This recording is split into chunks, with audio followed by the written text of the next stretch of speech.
So welcome to the Board of Health meeting. We were going to start with the COVID-19 discussion and review of the mask advisory. I think that we had left it where the trend in cases was going down from the past few weeks, each week quite considerably. I don't know if, Alan, do you have anything that you want to specifically say about this?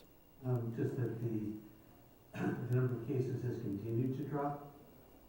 In terms of statewide numbers, the most recent numbers, I didn't see today's numbers, but from yesterday, is down about 95% from the peak.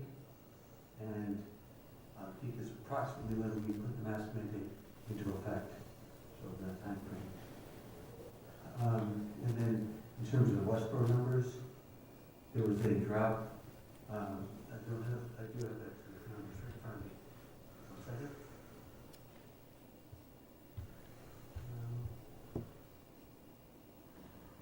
Last week we had 21 PCRs and 11 rapids. Thank you. So we continue to see a decline in numbers. The trend remains in place, and the current level is back to levels that we saw in the early part of the fall. Good. More comments on that, or? The other thing is, I don't know if you both saw, the state DPH came out with guidance on masking today, and their guidance favors focusing on people who are either high risk or live with people who would be at increased risk.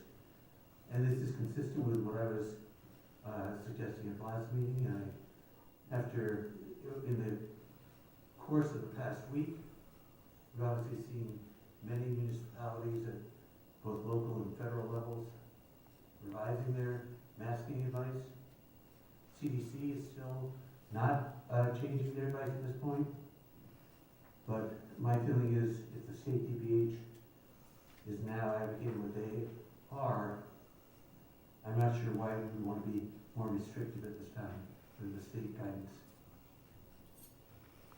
Dr. Mayer, do you have any comments about this as well? I mean, I certainly have been reading a lot of commentary regarding, various states dropping mask mandates, mask advisories, and the CDC continuing to recommend it where there's a high enough transmission, where most states still are at a moderate to high transmission. So the CDC hasn't made that change, I'm assuming, for that reason. But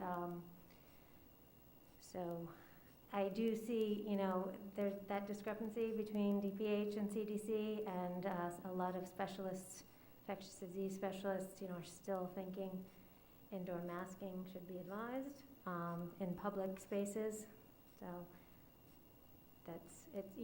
it's hard when we're getting advice from different places, but. Yeah, I mean, without direct numbers for this week, I don't have those in front of me, but anecdotally, there are still, transmission, there are still cases going on. I think that as we move from formal advice to the board to just kind of individual choices that people make, I think that at some point we've already gone from mask mandates to the advisory. And before us today is whether we want to continue to advise people to be wearing masks in indoor public settings. And so, Dr. Ehrlich, it sounded like you're in favor of not having that. That does certainly, if we were to go... My advice is to echo what the state is saying, which is that the advisory be targeted to at-risk people and not be for the general population. Okay. And Dr. Mayer, you're, I think, more comfortable with having the mask advisory stay in place. Is that correct? I am. I certainly read the advisory from the DPH as well. It did say that unvaccinated people should remain masked in public. Even though I definitely saw something being passed around, one news organization had a very big headline that said otherwise, so it was a little interesting. But I read the details of the DPH statement, and it does say, unvaccinated should continue to mask in public, and then certainly pointed towards higher risk individuals and in homes of higher risk individuals, masking in public. I tend to side with the CDC's ongoing recommendation, which has not changed. I do see Ellen's point, you know, it's hard to, especially in a highly vaccinated town as ours, it's hard to argue to go against that. So I would have to say I'm on the fence. Yeah, I mean, one of my feelings is that we give ourselves room to kind of change our mind if numbers change and that sort of thing. If we were to, let's say, have an advisory that was specifically targeting at-risk or, you know, unvaccinated people, we could then, if things got worse, we could then advise people again to, you know, start wearing masks, even if they are vaccinated, or something came up where we wanted, you know, a larger group to be wearing masks. So I think I'm leaning in towards of loosening our advisory to more tightly target those people that we think should be wearing masks. And I guess now we start to come to the exact wording in which groups. You want to just mirror the exact state guidance. So I think, yeah, the state guidance basically says, if you're unvaccinated or you're at high risk, or you live with someone in your household who's unvaccinated or at high risk for a more serious disease, then you should continue to mask in public places outside your home. Whereas, indoor places that are not your home. And and that's the language I would support. Yeah, I think I could be in favor of that as well.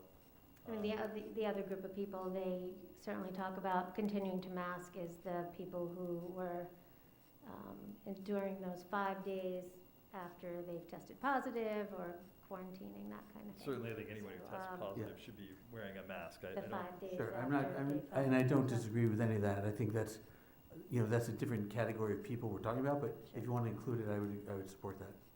Okay. Yeah, so I don't know if we want a formal motion or if we want, because we're basically repealing the old advisory and now putting forth a new one.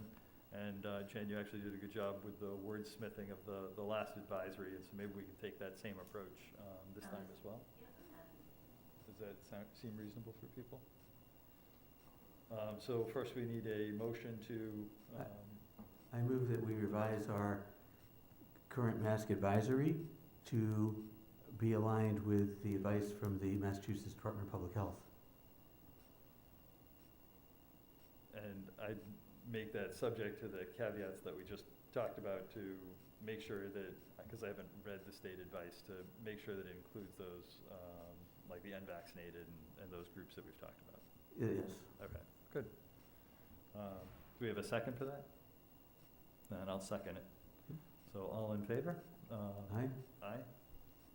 We don't need to do roll call because No. we're in person, so that's, You have to say opposed. Aye. oh, I'll and those vote for it, opposed? yes. One opposed. Good, so that's the first order of business. The second one was the discussion of the town meeting protocols. Let's see, is John Arnold here, or are we expecting him? No? Okay. Okay, excellent. Then hello, John. And so specifically, was there questions that were raised about this, or they just wanted kind of our opinion on it? We've had several successful town meetings since the COVID pandemic started. We've been able to use the high school space. We've been able to put in spacing, and we've been requiring masks, you know, except for occasionally when people are speaking or certain arrangements around that. The question is whether we want that, because the planning for this has to go into effect earlier than the actual event. Do we want to keep it the same? Do we want to make any changes, I guess, is what we're looking at. So I don't know if either of you have comments? I'm sorry, what's the date of the town meeting again? So it's about a month away, I guess. I don't expect too much to have changed, although February break does sometimes mean more mixing of people, or people are going away on vacation and coming back. But I'm not really expecting our numbers to be significantly different than they are now. I mean, my feeling is that the advice regarding masking would be following what we just voted on, unless something changes between now and then. And that in terms of spacing, people tend to, I don't know if there's any hot issue on town meeting, but for the most part, it's not so, heavily attended that people are right on top of each other most of the time. So We can encourage, either individuals or couples who are sitting together to try and at least leave a seat between them and neighbors. So we've had in the past the gym or versus the auditorium with kind of the fixed seating. And so I think that it's more comfortable in the fixed seating, but again, that does bring people a lot closer together. The past few meetings have been in the gym where we could actually spread out the chairs quite a bit. The question is whether we want to recommend that approach or whether we want to recommend that they use the auditorium. I thought they used the auditorium last time, but. They did, yeah. Okay. Yeah, so I guess I would be comfortable with recommending the auditorium again to follow the guidance from the Board of Health in terms of masking, whatever we happen to have in place at the time. I don't think we need anything more special than that, unless either of you think we do. No. Good. And so that doesn't need to be a vote, right? That's just a procedural advice. Let's see. Next up was the transfer station sticker cost. Is that correct? Correct. Did you want to lead into that? I think that you had sent out a spreadsheet with the different prices that we've had in the past. Yep, so, from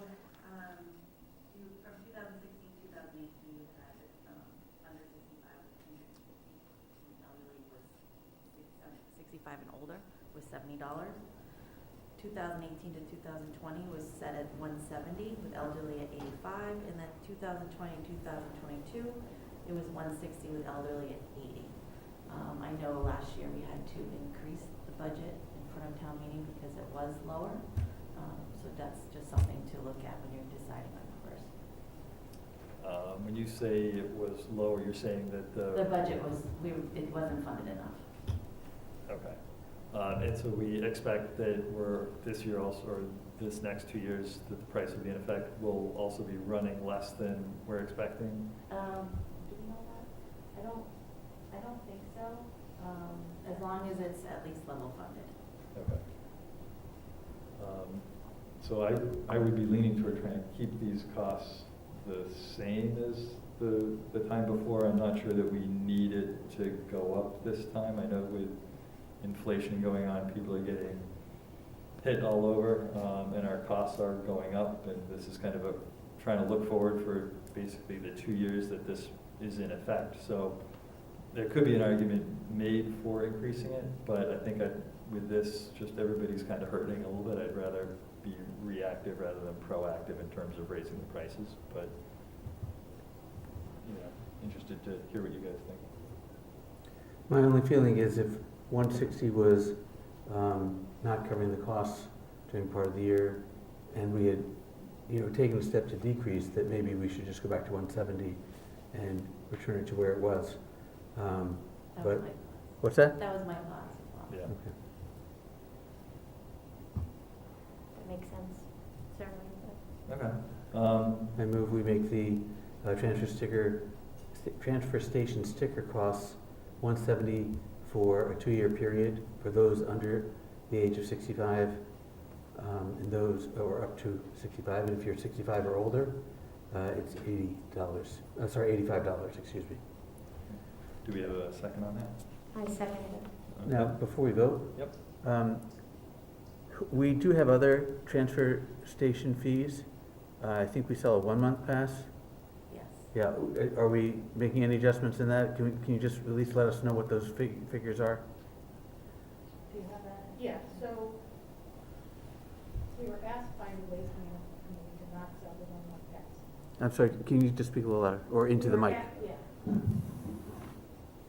We were asked by the Waste Management Committee last year to not sell the 1-month pass anymore and to sell a 3-month pass Okay, for $60. so the 3-month pass is $60, is that correct? 1-month pass is normally $20. Okay, So I will say that we do get, we are requested A to lot. sell that 1 month again. Yes. It's definitely a request that's been I- given to us. I don't get what the difference was, because a 3-month is 3 months at $20 a month, $60, so you're just forcing people To buy more than to buy a 3-month pass if they don't, even if they don't need it.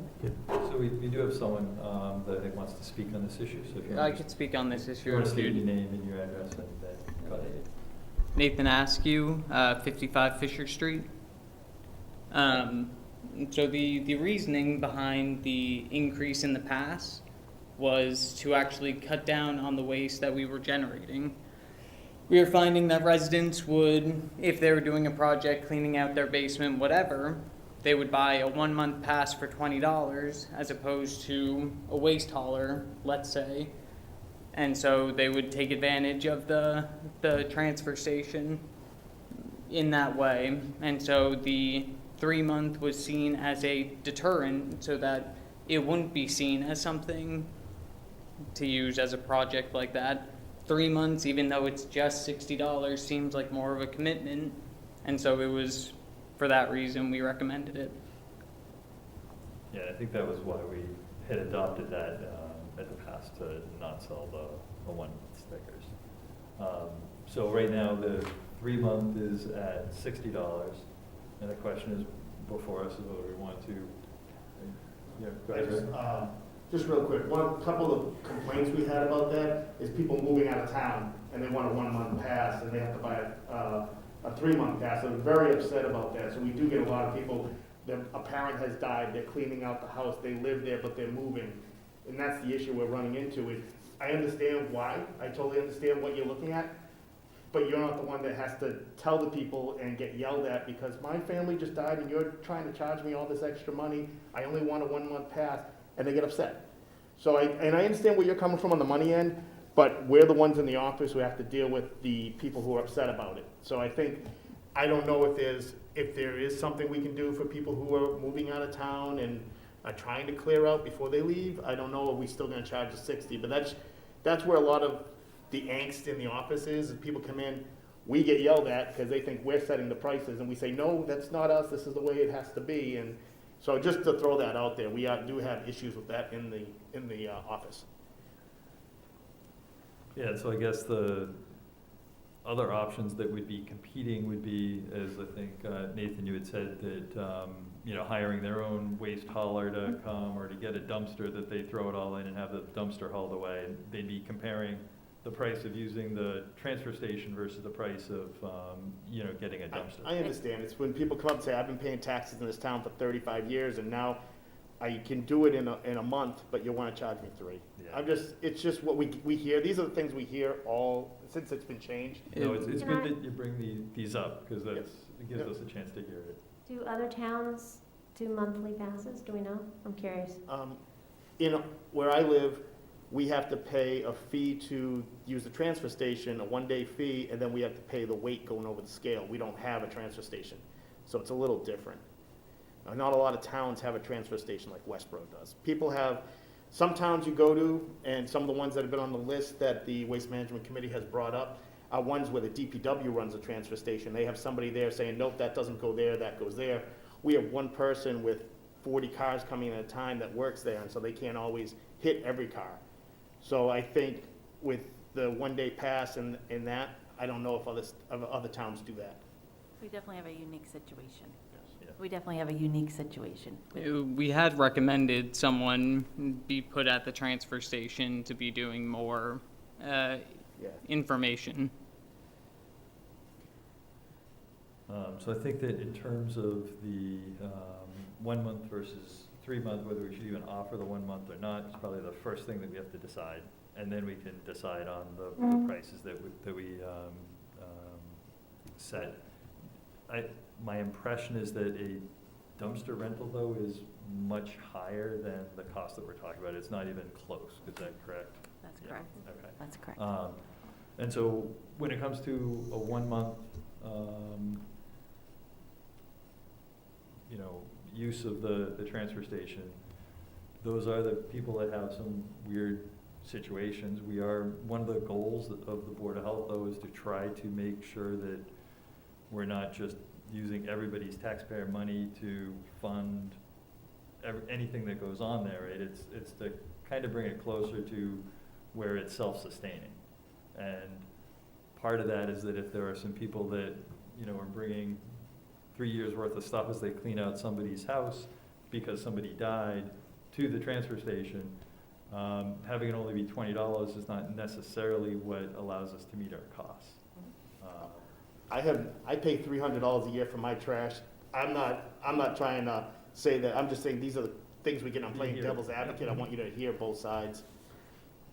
We also don't want to see this debris in the woods or on the side of the road. So they Absolutely. definitely need, Yeah. if they're not going to hire a contractor to come in, we have to somehow balance that with what we're going to offer at the transfer station.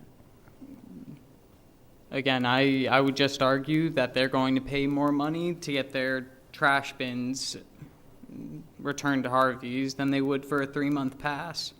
But I think the fact that people are upset about it is the kind of deterrent that it was almost put in place to be. Yeah.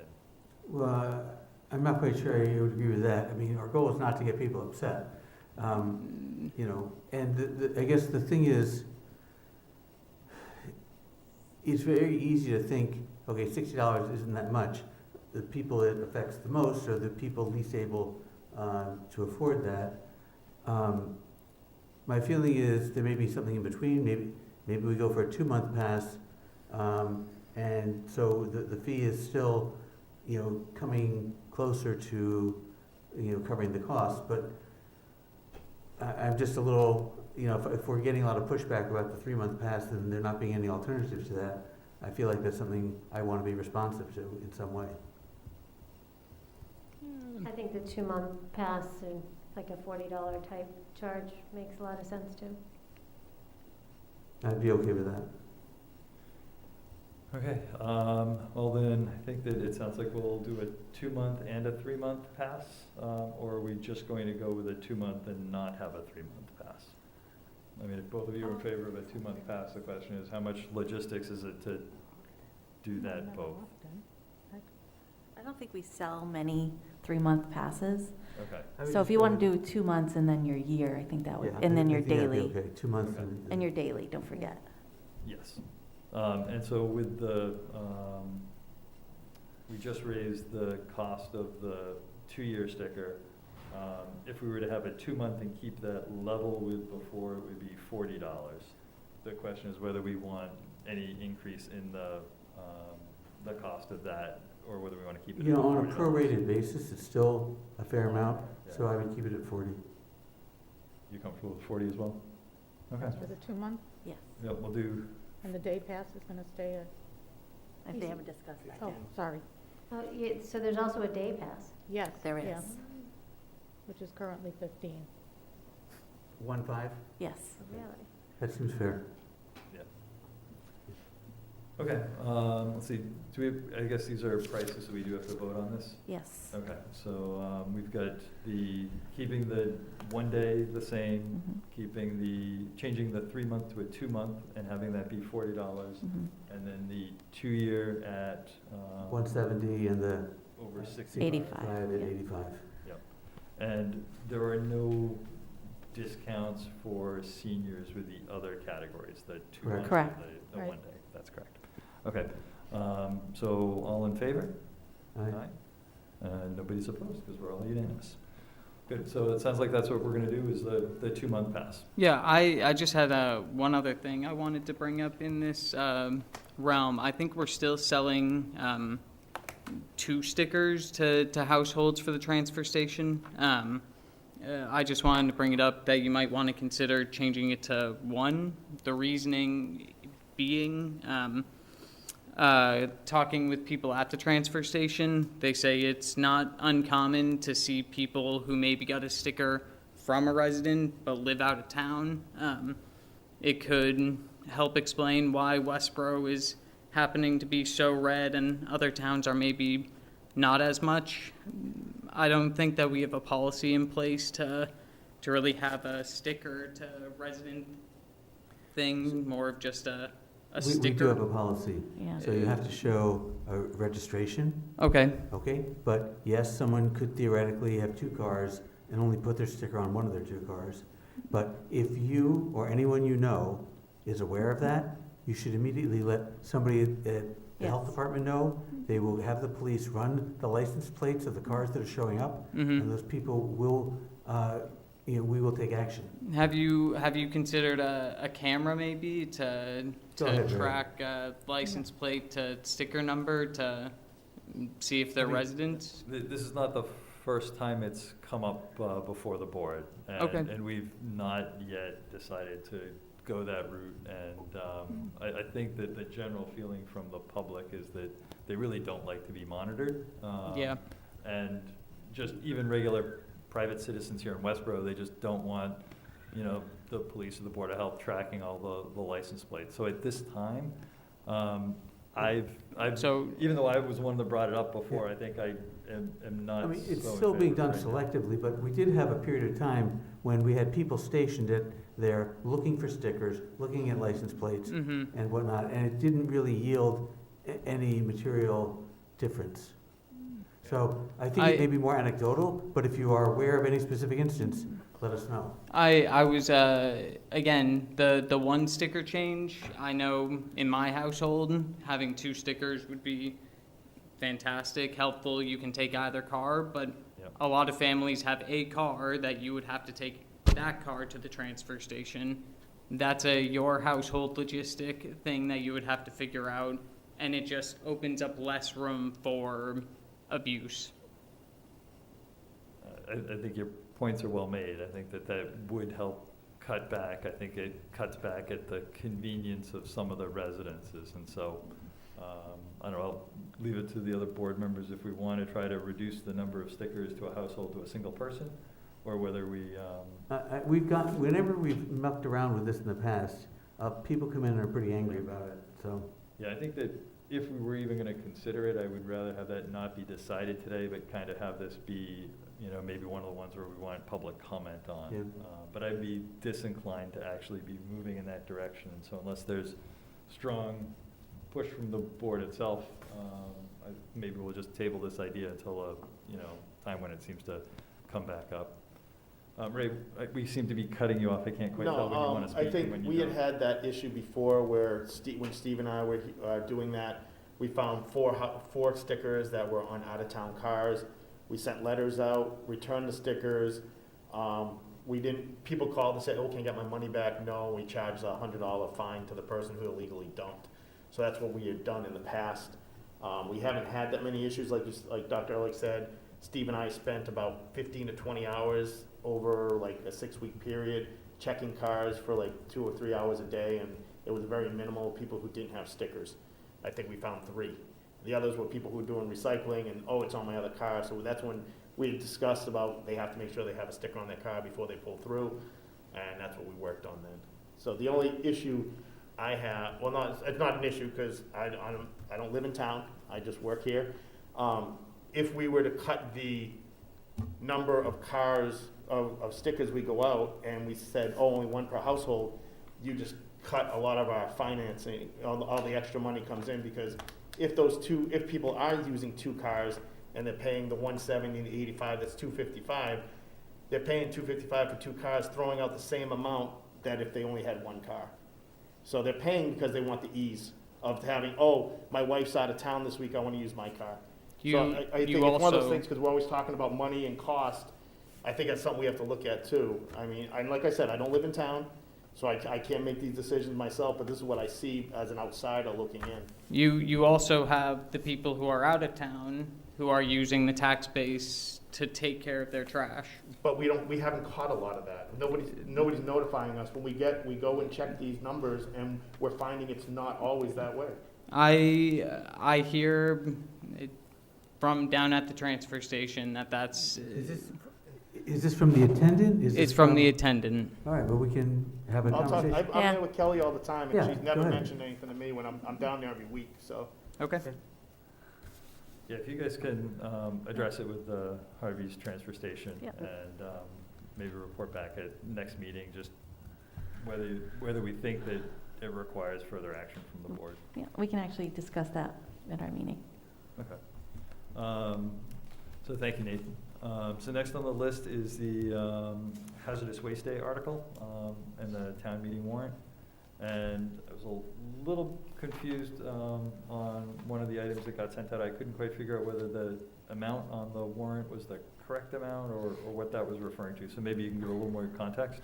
All right, so due to the increase of taxes per household this year, they took the hazardous waste day out of our budget and giving it to the public to decide whether or not they want to have it. So in order to bring this to the town meeting, you have to sponsor this article. And that is the correct amount. So that's That what you're is the supposed to be correct looking, amount? yeah, that's what you're supposed to be looking at, is just the article. Did you guys have any other questions about the article itself? No, I'm in favor of bringing this to town meeting. So am I. So any further discussion? No. Do we have a motion then to bring it before the town? I move we advance Article 6, Hazard Waste Day, to see if the town will vote to raise and appropriate the sum of $31,114 for the purposes of a hazardous waste day. Do we have a second? I second it. All in favor? Aye. Good. And there's, has to be a representative to discuss this at town meeting. I can do it if no one else wants to. I mean, yeah, we can see who's going to be there. I'll try and keep the day open. Okay. So why don't you have me as the primary and Alan will be the backup? Yep.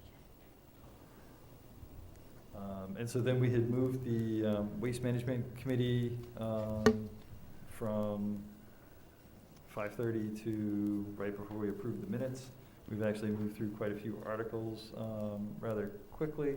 Did we want to tackle some of the reports and stuff like that? Who is expecting to join us? Katie, the chair. Okay, and so not being here, so maybe we should review some of the other Okay. minutes and stuff like that. Let's see, we've got 4 sets of minutes. And I believe there was one that I had a comment on, but it was pretty minor.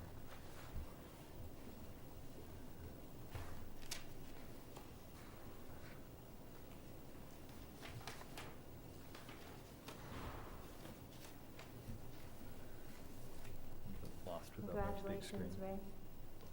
Yes. Yes. What was that? Employee of the month. Oh. I okay, put that in thank my you, thank you. report. Sorry, I'm jumping ahead. I didn't put that in my report. No, it was not in yours. I think it was the minutes for the October 27th. Yep. There was a particular line in there where, right before we had the library mask mandate discussion, in the paragraph that starts with Director Sullivan, it was, let's see, Chair Walsh and Member Mayor were not in favor of flex masking, and Member Ehrlich was not opposed to it, but endorsed their decision as the policies in their purview. And the "there" in those cases This is What I was saying was, better be the school department. department, I And, could and so if you change could that. just explicitly make that the school department, that just makes department, the yeah. notes a little bit more That clear. makes sense. Yeah. Yep, excellent. Other than that, I didn't have any issues. Did you guys have any other issues with the minutes? Do we have a motion then to approve those minutes as a group? I believe there were the 4 sets, October, November, December, and January. I move we approve the minutes for October, November, December, and January as amended. I second it. All in favor? Aye. Aye. All unanimous vote. So we have the director's report. This is the one, I think, where we had comments about Ray winning the Employee of the Month. Thank you for stepping up and everything that you did throughout this whole pandemic. It's been very nice. Can you elaborate on the Help See recycling? Yes, so I signed up for a program, it's called HelpSee. And they take care of, they'll be doing curbside pickup for textiles. That will be being advertised in the month of March. So if anyone in Westborough has any books or stuffed animals or anything like that, they just need to call this company. They'll come to their home and go to their porch, wherever it's located that they're putting the textiles, and they'll pick it up. So just another avenue we're hoping to. So how will residents notify them if they have stuff to recycle this fashion? So they can call or email, or and all the advertising and how to will be coming out in March. Okay, They're fine. creating it right now for us.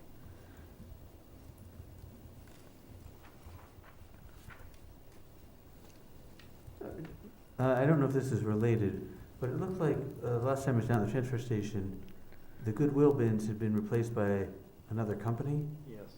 Yeah. Is that company have anything to do with these people, or is that, No, No, it's totally different. okay, they won't be having anything at the transfer station. okay. And then I think in one of the paragraphs in here related to some of the material that we brought in with COVID funding, test kits, masks, stuff like that. How are we using those right now, and do we have a plan to? So we when haven't it's received appropriate them to use yet. Oh, okay. So once we do, we'll be giving it to schools and fire department, police department, senior center, some elderly housing, library, just to get it out there. We'll probably may be doing a drive-through as well. Okay. If there's nothing else, do we have a motion then to accept the director's report? I move we accept the director's report for November through February as presented. I second it. All in favor? Aye. Aye.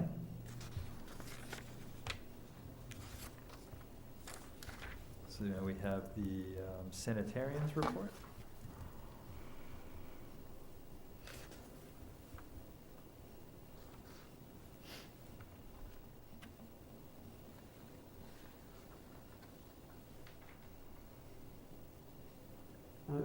Ray, where is Hisho Sushi?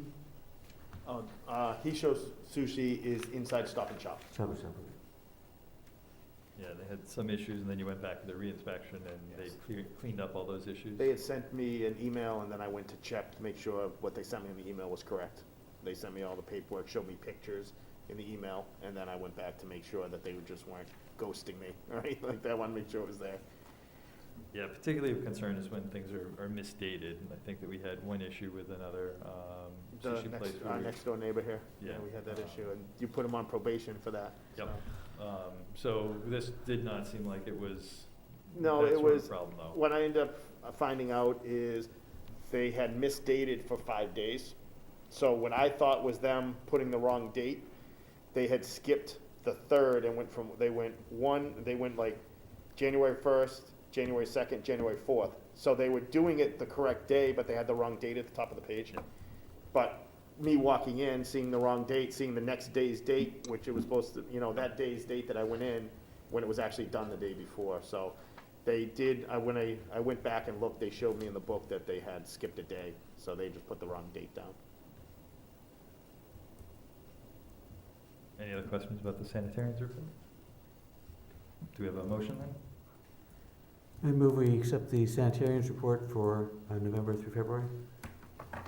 I second it. All in favor? Aye. That passes. And then we have the health inspector reports that are, I think, broken up into November, December, and January, is that correct?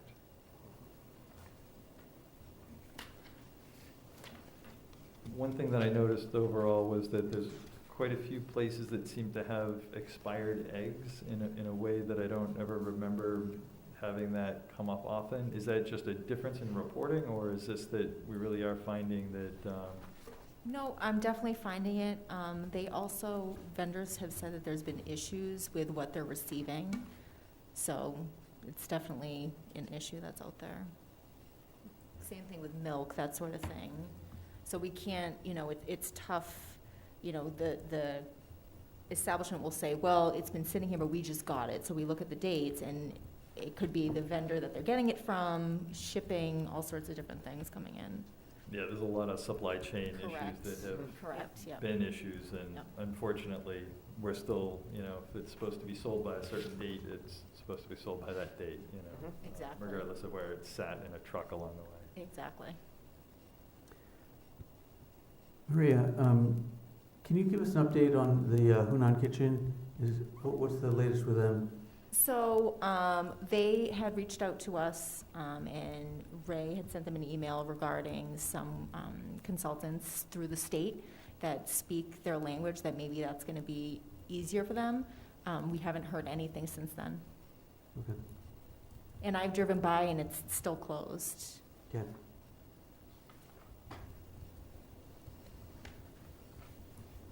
Any other questions about the health inspector's report? No. I move we accept the health inspector's reports for November through February as presented. I seconded. All in favor?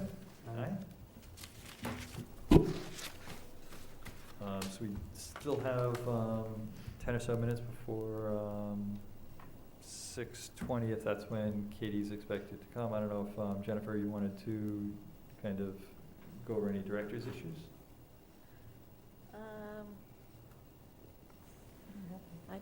No, I don't honestly have no director's issues.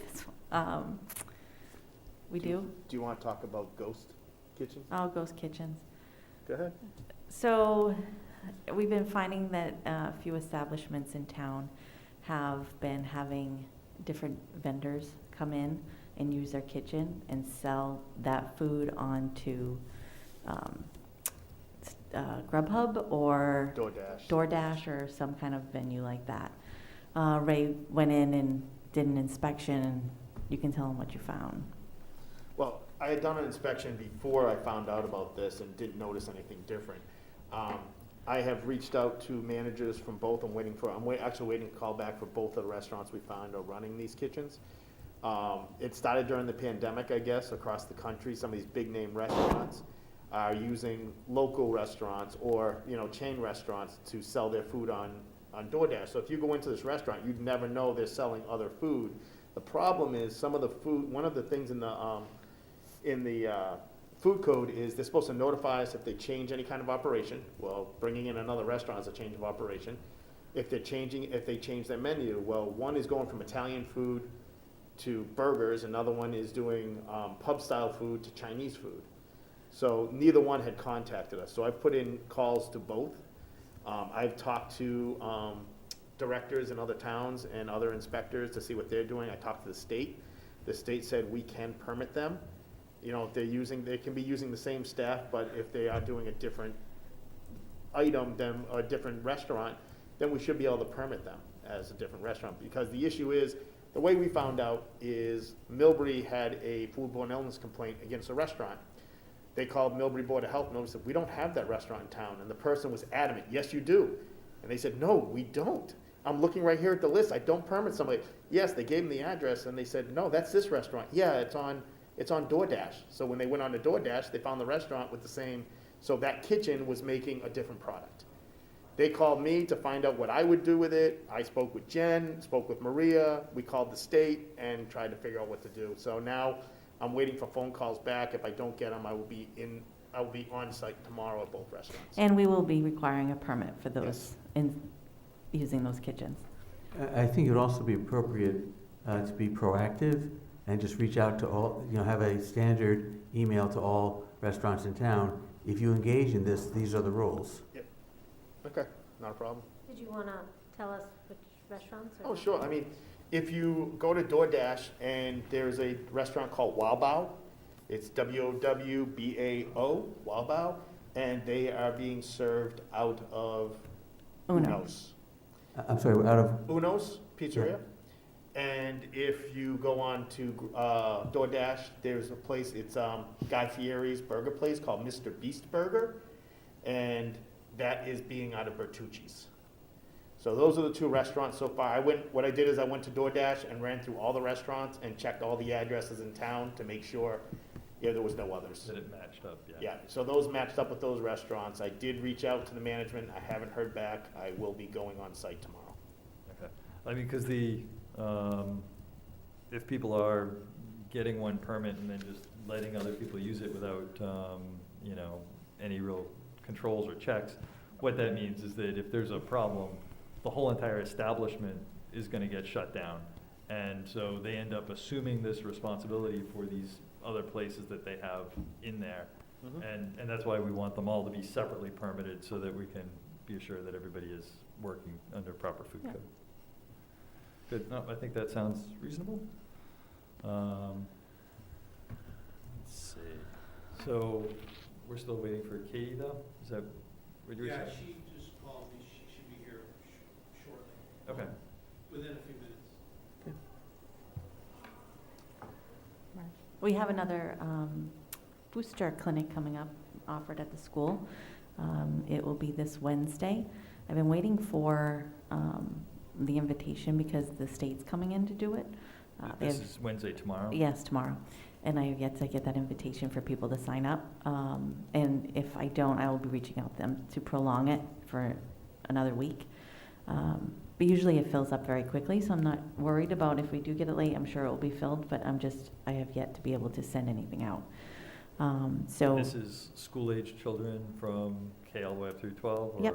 Yep.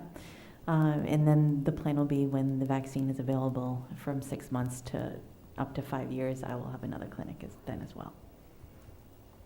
We're gonna leverage the school to help get that message out when you do get that link, if it is for tomorrow? They do. We have a system that we follow, and they're very helpful. Good. Let's see, we could do the next meeting date if we wanted. Sure. March 15th is the third Tuesday.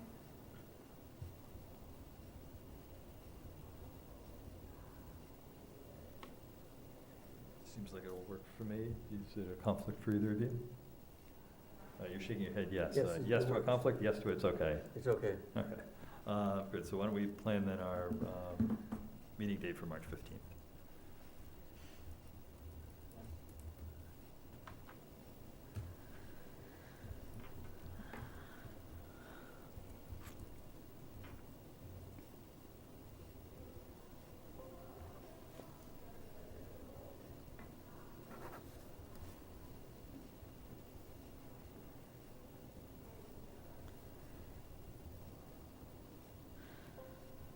Our public health nurse is working with the school nurses to provide a childhood immunization program to move forward. So that's just very much in the beginning stages, but we're hoping within the spring we'll have something to offer.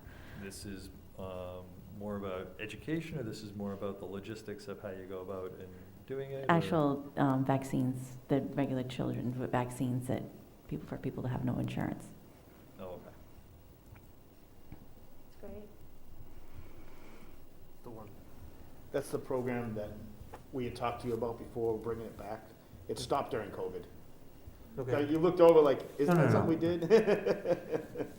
I'm fine. Do we have to get you to reauthorize anything? I think Yes, There was some they- stuff that you had to sign for, right? Yeah. Yeah, they'll Okay. be approaching you again for that.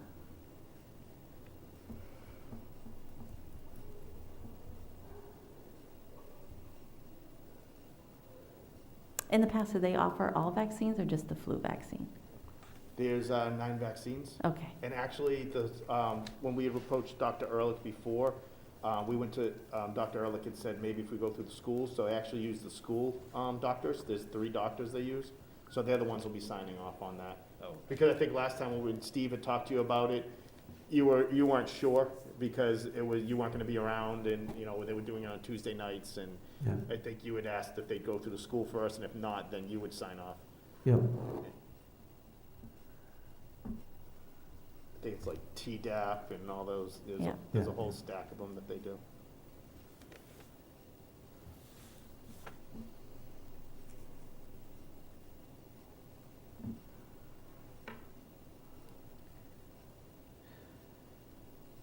I don't know if we want to start the Waste Management Committee discussion, or whether Katie really is the one that's gonna be driving it, and it would make sense to just postpone it or cancel it. I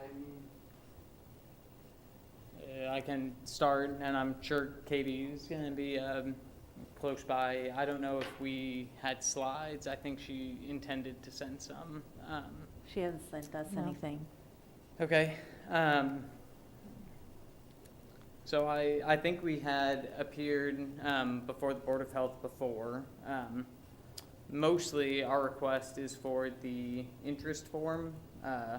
We've been trying to send out to vendors so that we could gather back information for possible programs, for curbside programs. I think last we had talked, we had shared that Hudson has such a program that they recently went through. They had an interest form, which is something that is allowed for solid waste events, where it basically just makes it non-binding. We did a couple comparisons between towns around here and found that the average Westborough citizen for curbside was paying almost $750 compared to other programs that were as low as I think $253, but even upwards to in the 400s. No one came close to the average number of curbside resident trying to get curbside trash and recycling. Here in Westborough, yeah. And there was, I think, if I remember correctly, that we had a proposal that was drafted for kind of requesting this, and we started to look at it, and I think that town manager had kind of commented and said that the way it was written needed a little bit of rewriting before she would be comfortable with it. Correct, that was the RFP, so now they want to do an interest form. Okay. So basically, they're requesting to now move in front of the board of, selectmen to approve this. Okay. So they need your approval to move forward. They need the Board of Health's approval to move forward with this interest Select board. form in order to then have the selectmen do something with it, you're saying? Correct. Yeah. So it needs trying to the understand the selectmen's process, bear with me. approval instead of the Board of Health's approval to actually be distributed? My understanding is that's why Katie wanted to meet today, was to go forward with the approval of this form. Yes, agreed. to I prove- just didn't know if it was necessary to go in front of the Board of Selectmen when it's not actually a binding document. And so is it, I just don't know the process. As far as I know, it still needs to be approved by the select board. Okay. Can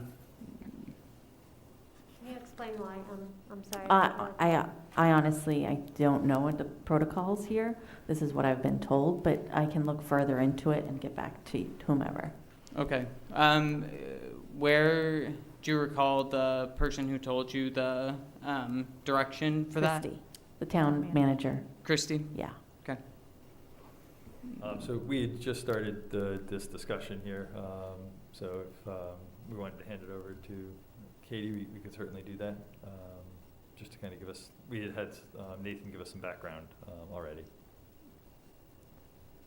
Yeah, I don't want to cover anything that Nathan's already covered, so. He Okay. said that you might have slides, so we didn't know if you had slides or anything like I that. do have slides. Who could I send them? Could I send them to you and you could put them on the screen? I don't know how I don't know that I'm all set up to do that. You can, I think you can connect. There might be a cable right there that we can connect the laptop to, and that would be able Let to me show get them. Jeff. Right, we should Wanna be able to grab get 'em Jeff? right up here. I think Looks just- like you have both an HDMI and a... Yeah, I can do that. Yep. For those people watching at home, they might not necessarily be able to see it. Thank you, Jeff. If, Huh. Westborough TV can advise us. I'm able to connect here, but I don't know. Just open it up. It'll take a second. Do you have an HDMI port? Yeah, I do. Okay. Get that whenever you're all set.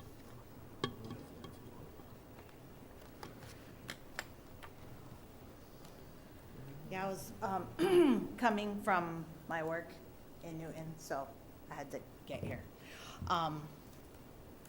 So anyway, while I'm waiting for the deck to open, I'll just go ahead and start with some of the content. So first, let's talk about the situation. Excuse me, if you could just name and address for the minutes. Sure, Katie Curtin Mestre, 26 Linda Street, Westborough, Mass. I'm with the Waste Management Task Force. Situation is, as we know, Westborough is one of the worst performing towns in terms of waste generated per household in the entire state. Steps have been taken to improve things at the transfer station, including the option to bring food waste to the transfer station, better signage. There's still some issues we're working on with the signage, and ongoing resident education. Further changes at the transfer station are not tenable in the current climate, but there is an opportunity for a very big win with our current curbside program. Westborough's curbside program, all in, is costing $745 per household, significantly higher than benchmark towns, which are in the $253 to $440 range. So our recommendation, which I think Nathan already covered, is that we would like to put out an interest form to up to 3 haulers to come back with some alternatives for the town that would ideally reduce the cost per household for curbside trash, but also give us a program that would also reduce trash by encouraging recycling and composting. So that's kind of, I'll open up my presentation, but that is the summary of it. And the towns that were benchmarked are Westborough, well, obviously Westborough, but we benchmarked Hamilton, Hudson, Belmont, Franklin, and Westford. So we have accurate data of the costs of all of these other programs, all of these other towns. And again, our town our town program is significantly more expensive, and we also generate more waste than other towns, whether you're looking at other towns who have curbside or other towns who have transfer station.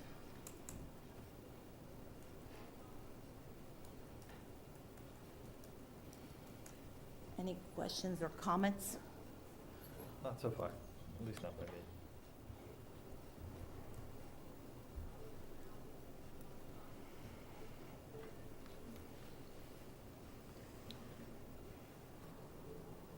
So really, what we're really asking for today is to be able to move forward with the interest form, which is kind of to follow the same process that Hudson followed, which is not as strict or as formal as an RFP, but to get up to 3 waste management vendors, including Harvey's, to come back with some numbers that we can react to, so that we can move forward with the facts at hand.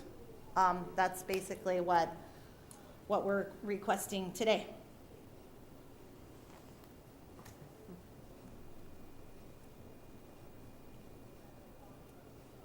I think we briefly saw your screen, but I don't see the. It wasn't the right thing. Oh, okay. And I have to, it's on another computer, so I have to just get on my personal hotspot, and then I can open up the deck. You're doing a great job just talking about it. I keep going. Don't feel like. Yeah, I mean, if, Well, I already kind of covered the relevant points, so are you interested in how it is that Westborough's program costs $745 per household? Hamilton, $235, Hudson, $440, Belmont, $308, Franklin, $286, Westford, $253. And I just think, again, I don't think it's fair to the residents of the town and to us as taxpayers to be paying so much more than other towns for curbside trash, on top of the fact that we also generate more waste than other towns. I mean, that's what's in the presentation, but. Yeah, I assume that, you know, this is stuff Just we, wanna ask questions, the or two what? of us have heard before, I think. I don't know how much you've been involved. I always forget when people joined and when they didn't. I've heard a lot of this already, yes. Okay. Yeah, feel free to jump So in. when you're getting the information forms completed, do you have a sample that has the questions that you're gonna ask? Yeah, Nathan created a sample and we based the sample on the Hudson sample. So Okay. we have a kind of sample at hand. It's about 10 simple questions that you just kind of go out and ask. And you say to the vendors you have by this date to answer. And if you don't answer by this date, then you're not, in consideration. Do you have those questions readily available? Or- Yep, I have it here. Yeah, just read off the questions, that might be nice. You sent it to me, right? You want to go over the questions? Sure, I can bring them up quickly.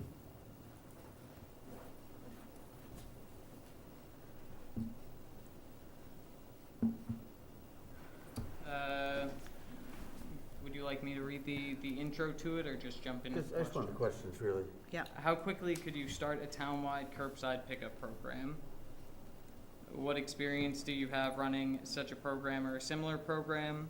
How many trucks are currently available to commit to the program? When will you need to buy more? Can you provide split trucks so that solid waste and recyclables can be collected separately in the same truck? Do you have a preference on the size of the carts we use for the program? Why?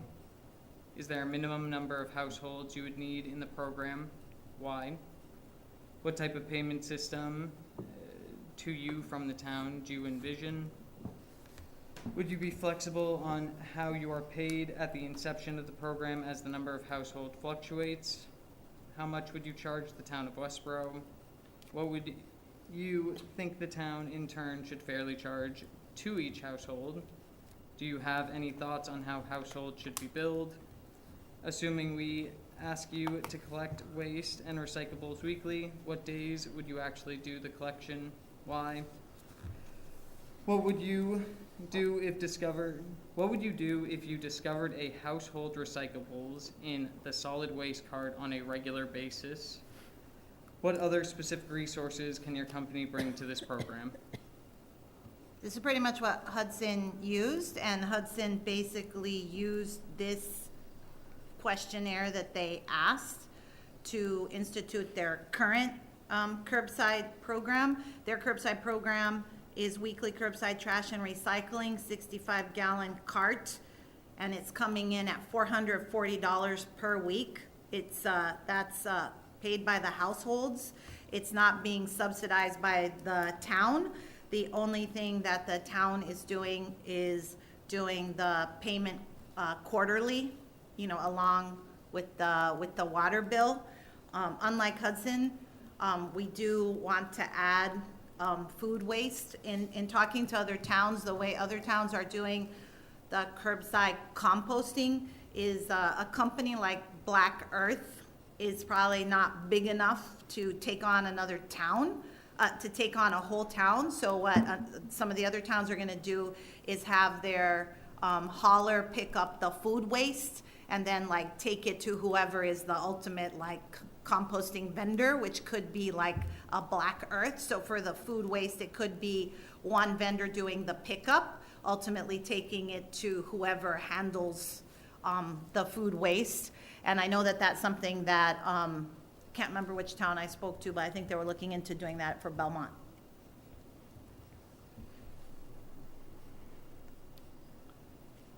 So, I don't know, any other? I have two questions that I'd want clarification on as you're getting information back, which is what's included in the program. You mentioned trash and recyclables, but to delineate, particularly on the recyclables, would be helpful. Does that include metal, not just aluminum cans and things like that, but that kind of metal, that type of program? And Yeah, I'm sorry, go ahead. Katie. It's trash, single stream recycling, organic waste. Then it would include yard waste 3 times per year. and bulky items collected for a fee. Okay, and would that bulky items collected for a fee be pretty much, you notify them and you can get rid of them at any time throughout the year? Is that the proposal? Yeah, when I looked at, I spoke at length, again, I spoke to a lot of town, but I spoke at length to the Belmont, I think it was Belmont, but I could be wrong on which town it was, but anyway, they instituted a curbside program. Like their original curbside program was kind of like, almost like cafeteria style, like basically they would pick up like whatever you left curbside. And then what they did is they moved to like carts, and then on top of carts, they're not charging for bulky items, but there's a limit on like the number of bulky items that are collected curbside. And just with making those changes, they dropped their waste numbers and improved their recycling numbers. So I'm pretty confident that if we had one time per week with recycling organic waste and trash, and we combine that with education, of the residents, I'm pretty confident that we would also improve our numbers, especially if we included, yard waste 3 times per year, which is kind of typical with what other towns are doing with their curbside program. So, I mean, I think this does represent a good opportunity to kind of use Westborough's collective power to select somebody that's going to be cost competitive and still do the right thing. So, The I other, personally would be in favor of giving the blessing to go ahead, to send out this information. Excuse me, before you make that Yep. vote, it was just reiterated to me that they need to move to the select board to continue to move this forward. Yep. So before they can release that, they have to get the approval from select board as well. Okay. We could certainly propose that it be approved by us to move to the next step. And that next step is, might be a little bit more winding than we'd hoped, but. I mean, I think if we could get the Board of Health's endorsement of moving forward with the interest form, we of course then need to secure the Board of Selectmen's approval, but at least having the Board of Health's approval to move forward is gonna put us, take us to the next step in the right direction. there's one other thing I would like as part of the information you're gathering, which is how is the trash and recycling disposed of? We know currently we use the incinerator at Wheelabrator, and there's a separate recycling program. But I just want to know, are people trucking this stuff up to Maine? Is this getting shipped to China? What's happening? So if you could include a question about how stuff is being disposed of, I think it might be useful. Oh, you mean on the interest form? Yeah. Yes, I mean, I would assume that in our case, we would need to modify this interest form, because I think one of the things that we need to be clear is we have a long-standing contract, multi-town contract with Wheelabrator. So whoever we select would be taking our waste to Wheelabrator, same as current arrangement. When you say we have a long-standing or a long-standing contract with Wheelabrator, I'm not sure exactly the terms. Do the terms require us to take our trash there? Okay. Yeah, I think we have I don't know when it expires, but I think we have a multi-year contract and we entered with multiple towns. I believe it expires in 2 years. Okay, yeah. Okay. But yeah, I would say in general, most towns have a trash to energy, arrangement in place, because landfills are Well, there are no less landfills in and less these Massachusetts, days. yeah. Yep. Okay. Good.